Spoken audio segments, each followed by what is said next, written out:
She's doing പോസിറ്റീവായിട്ട് ശ്വാസം വലിക്കുന്നുണ്ട് കുറേശ്ശെ. ഇന്നും കൈയൊക്കെ നന്നായിട്ട് പിടിച്ചു, എല്ലാ കാലുകളൊക്കെ പൊക്കി, കണ്ണ് തുറന്നു. ആ ഒരു റെസ്പോൺസ് ഇസ് വെരി ഗുഡ്.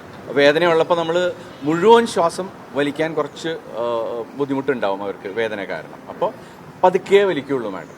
അപ്പോൾ anyway that is the challenge now. ഇനി how many days of ventilation? നമുക്കും കഴിയുന്നതും വേഗം വെന്റിലേറ്ററിൽ നിന്ന് പുറത്ത് വരണം എന്നുള്ളത് തന്നെയാണ് നമ്മളുടെ ആഗ്രഹം, എല്ലാവരുടെയും ആഗ്രഹം. അപ്പോൾ we are trying our best. ഷീസ് ഇപ്പോൾ നമ്മൾ ഒരു ഇൻ്റർമീഡിയൻ്റ് ആയിട്ടാണ് വെന്റിലേഷൻ കൊടുക്കുന്നത്. ഇടയ്ക്ക് തന്നെത്താനെയും വലിക്കുന്നുണ്ട്, പിന്നെ കൺട്രോൾഡ് മെഷീനും ചെയ്യും. അപ്പോൾ ഫുൾ നമ്മൾ വീക്കാക്കാതിരിക്കാൻ കുറച്ച് സപ്പോർട്ടും കൊടുക്കുന്നുണ്ട്. ബട്ട് ഷീസ് ഡൂയിങ് പോസിറ്റീവായിട്ട് ശ്വാസം വലിക്കുന്നുണ്ട് കുറേശ്ശെ. ഇതാണ് ഇന്നത്തെ അപ്ഡേറ്റ് പറയാനുള്ളത്. ഇന്നലെ വൈകുന്നേരം ഒരു മെഡിക്കൽ ബോർഡും കൂടി കൂടിയിരുന്നു. ബഹുമാനപ്പെട്ട ഹെൽത്ത് മിനിസ്റ്റർ പറഞ്ഞിട്ടായിരുന്നു ഒരു medical board from the government and the medical board of Renai. അപ്പോൾ അവർ എല്ലാം നമ്മളുടെ ഇതെല്ലാം ഇവാലുവേറ്റ് ചെയ്തു. We had A long discussion about the patient and they are also happy with the way it is going. അവരും ഹാപ്പിയാണ്, ഇങ്ങനെ തന്നെ പോയാൽ മതി, ദാറ്റ് ഇസ് ഓൾ. കുറേ ക്വസ്റ്റ്യൻസും എല്ലാം ഉണ്ടായിരുന്നു, എല്ലാം അതൊക്കെ കഴിഞ്ഞു ഇന്നലെ തന്നെ. അതിപ്പോൾ അവർ ഇനിയിപ്പോൾ ഒരു 2 ദിവസം കഴിഞ്ഞിട്ട് വേണമെങ്കിൽ ഇനി കമ്പൈൻഡ് മെഡിക്കൽ ബോർഡും കൂടി ചെയ്യാമെന്ന് പറഞ്ഞിട്ടുണ്ട്. അത് എങ്ങനെയാണ് പെട്ടെന്ന് റിക്കവർ ചെയ്യുന്ന ഒരു അവസ്ഥയിലേക്ക് മാറിയിട്ടുണ്ട് ഇപ്പോൾ? ഇപ്പോഴത്തെ ചികിത്സയിൽ നിന്ന് എന്താണ് മനസ്സിലാക്കാൻ പറ്റുന്നത്? CT പാറ്റേൺ ഡിഫ്യൂസ് ആക്സിഡൻറ്റിൻ്റെ ആണ്.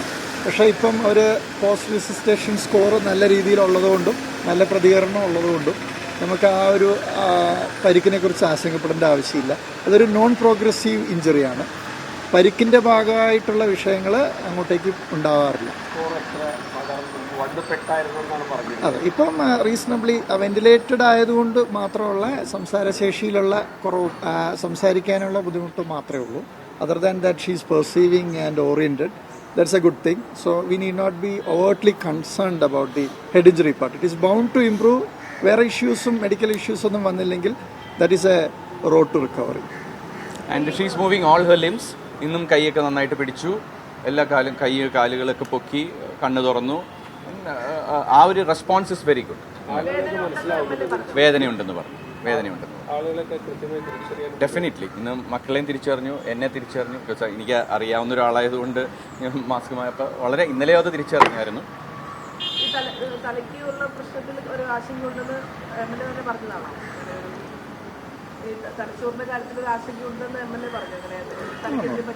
അങ്ങനെയൊന്നും ഷീ ഡസൻ നോ. ഞാനിന്ന് ചോദിച്ചപ്പോൾ വീഴ്ചയുടെ കാര്യം വരെ she doesn't remember. I think may be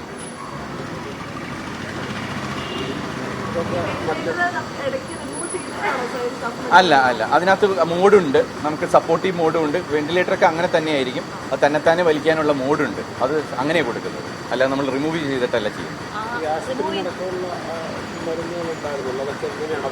അത് ആസ്പിരിൻ ഇപ്പോൾ നിർത്തിവെച്ചിരിക്കുകയാണ്, കാരണം ബ്ലീഡിങ് ഉള്ളതുകൊണ്ട് നമുക്ക് കൊടുക്കാൻ പറ്റില്ല. എനിവേസ് ഈ ആസ്പിരിൻ്റെ എഫക്റ്റ് ഒരു 4 to 5 days ഉണ്ടാവും. പക്ഷെ അത് എപ്പോൾ സ്റ്റാർട്ട് ചെയ്യണം എന്നുള്ളത് നമുക്കൊരു ചാലഞ്ചാണ്. എഗെയിൻ അത് ഇന്നലത്തെ മീറ്റിങ്ങിലും നമ്മൾ ഡിസ്കസ് ചെയ്തതാണ്. അത് ബ്ലീഡിംഗ് ഒക്കെ നിന്ന് കഴിഞ്ഞിട്ട് മാത്രമേ നമുക്കത് തുടങ്ങാൻ പറ്റുള്ളൂ, കാരണം ഇനി ഒരു ബ്ലീഡിംഗ് ഉണ്ടാവാൻ പാടില്ല. അല്ല, അത് തീരുമാനമല്ല, നമുക്ക് തീരുമാനിക്കാൻ പറ്റുന്നതല്ല. അത് റിക്കവറി വെച്ചിട്ടേ നമുക്ക് പറയാൻ പറ്റുള്ളൂ. അപ്പോൾ ഓരോ ദിവസത്തെയും ഇപ്പം നിലവിൽ അങ്ങനെ തന്നെ തുടരും. എന്തായാലും 1-2 ദിവസത്തേക്ക് എന്തായാലും വേണ്ടി വരും. But earlier the better. നമുക്ക് എപ്പോൾ പറ്റുമോ അപ്പോൾ നമ്മൾ റിമൂവ് ചെയ്യും. ബെറ്റർ എന്നേ പറയാറായിട്ടുള്ളൂ. പൂർണ്ണമായ അവസ്ഥ നമുക്ക് പറയാൻ ഒരു ദിവസം കൊണ്ട് ഇറ്റ് വോണ്ട്. ബെറ്ററാണ്, ഇന്നലത്തേക്കാളും കുറേ നേരിയ പുരോഗതിയുണ്ട്. This is no fast recovery അല്ല, റിക്കവറി എന്ന് പറയാം.